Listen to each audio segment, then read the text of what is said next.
Graves' Thyrotoxicosis Following SARS CoV-2 Infection by S.F. Harris, M.D. and Mazen El-Mushrif, M.D. from the Journal of Clinical Case Reports in 2021.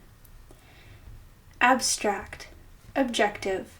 Graves' disease is an autoimmune thyroid disease that is thought to develop following environmental exposure in patients with genetic predisposition.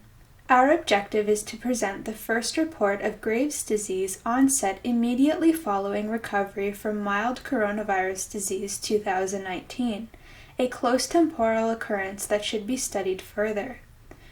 Methods. We describe the clinical course and laboratory features including thyroid function studies, antibody testing, and polymerase chain reaction testing for severe acute respiratory syndrome coronavirus 2. Results. A 21-year-old woman with prediabetes, obesity, asthma, and gastroesophageal reflux disease presented to the emergency department reporting 3 days of tachycardia, palpitations, anxiety, and shortness of breath. Laboratory investigation revealed a thyroid-stimulating hormone level of 0.01 microinternational units per milliliter, with a free thyroxine level of 3.8 nanograms per deciliter, prompting endocrinology consultation. On physical examination, she had mild diffuse thyromegaly without tenderness and a history which included hypothyroidism in her mother. Antibody testing results demonstrated thyroid-stimulating immunoglobulin and thyrotropin receptor antibody levels of 2.6, thyroid-stimulating immunoglobulin index, and 17 international units per liter, respectively. 16 days before presenting to the ED, she was diagnosed with COVID-19 by polymerase chain reaction test after reporting typical symptoms, including fever. Infectious symptoms resolved within 10 days. She achieved clinical and laboratory improvements with a combination of methimazole and beta-blocker therapy. Conclusion. This case documents the occurrence of Graves' thyrotoxicosis following mild symptomatic COVID-19. Whether the preceding infection is coincidental or contributed to GD development requires definitive studies. This presentation may align with the theory of a viral link in the development of immunothyroid disease in those with genetic predisposition. Introduction. Graves' disease is an autoimmune syndrome of hyperthyroidism, typically accompanied by an enlarged thyroid gland and occasionally ocular and dermatologic manifestations.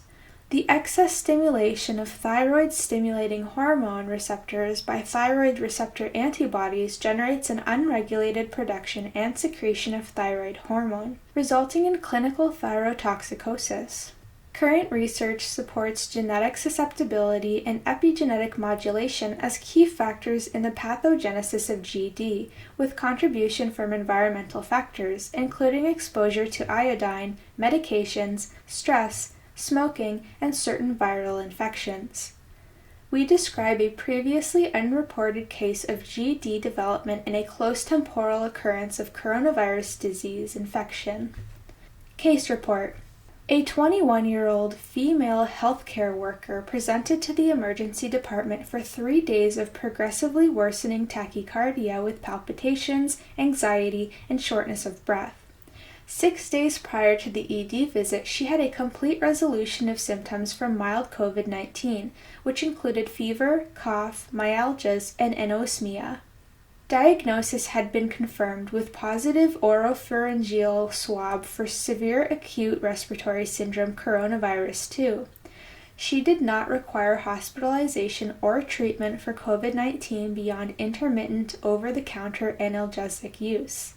Further medical history includes mild intermittent asthma, gastroesophageal reflux disease, and class 1 obesity as well as prediabetes managed with lifestyle modifications.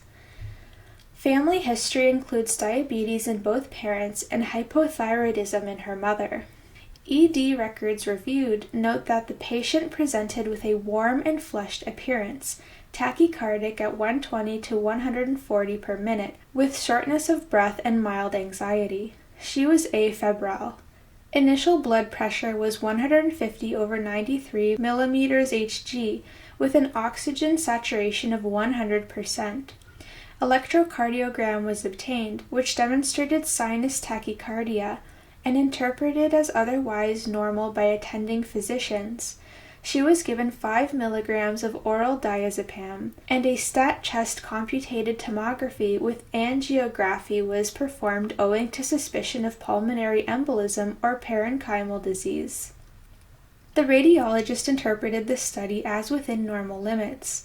It revealed that an incidental intrapulmonary lymph node with no evidence of pulmonary embolism or right heart strain, no pleural effusions, and no pneumothorax.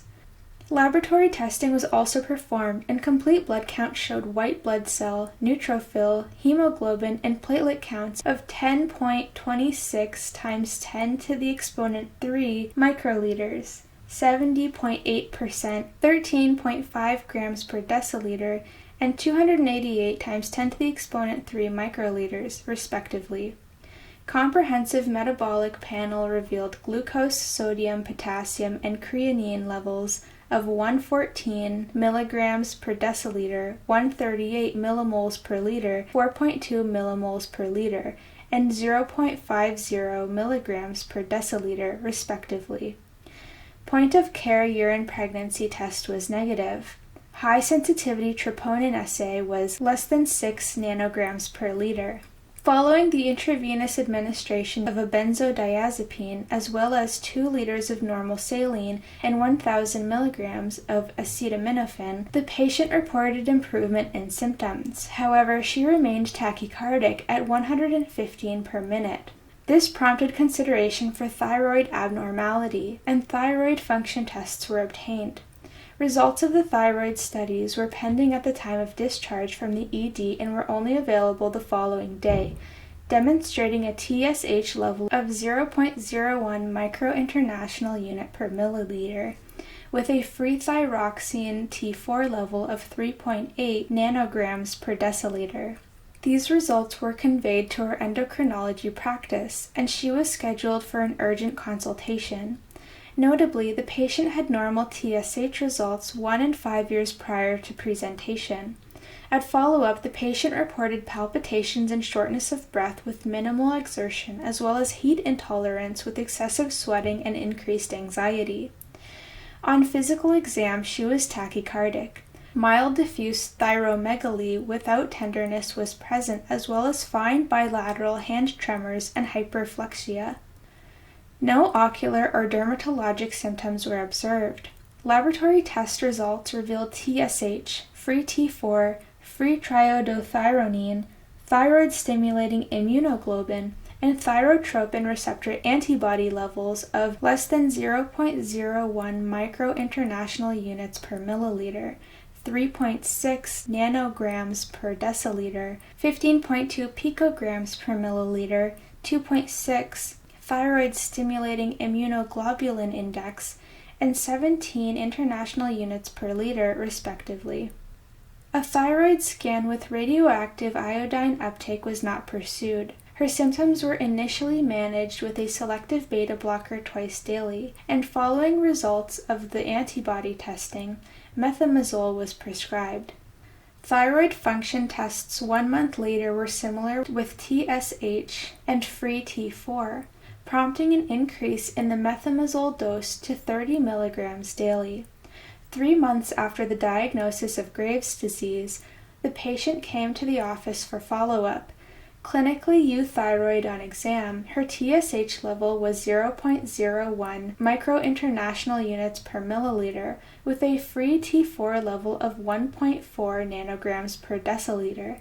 The patient continues to be medically managed with thionamide titration and plans a trial discontinuation of the beta blocker. Discussion. We report the development of Graves' disease in a patient very recently recovered from a mild SARS CoV-2 infection.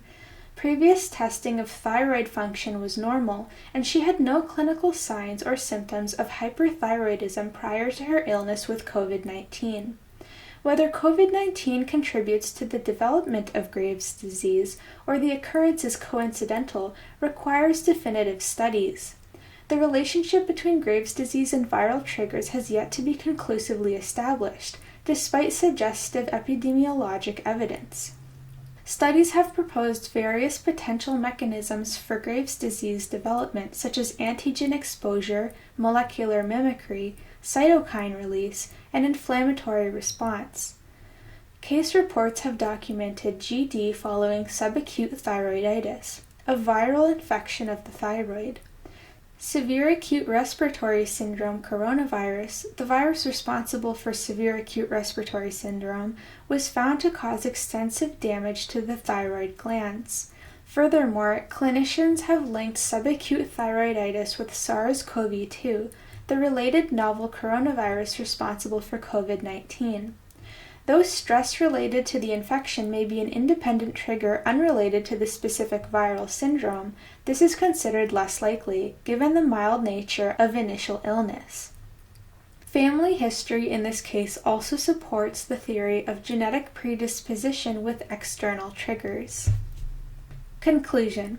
This is the first case report of which we are aware suggesting SARS-CoV-2 as a potential viral trigger for the development of Graves' disease.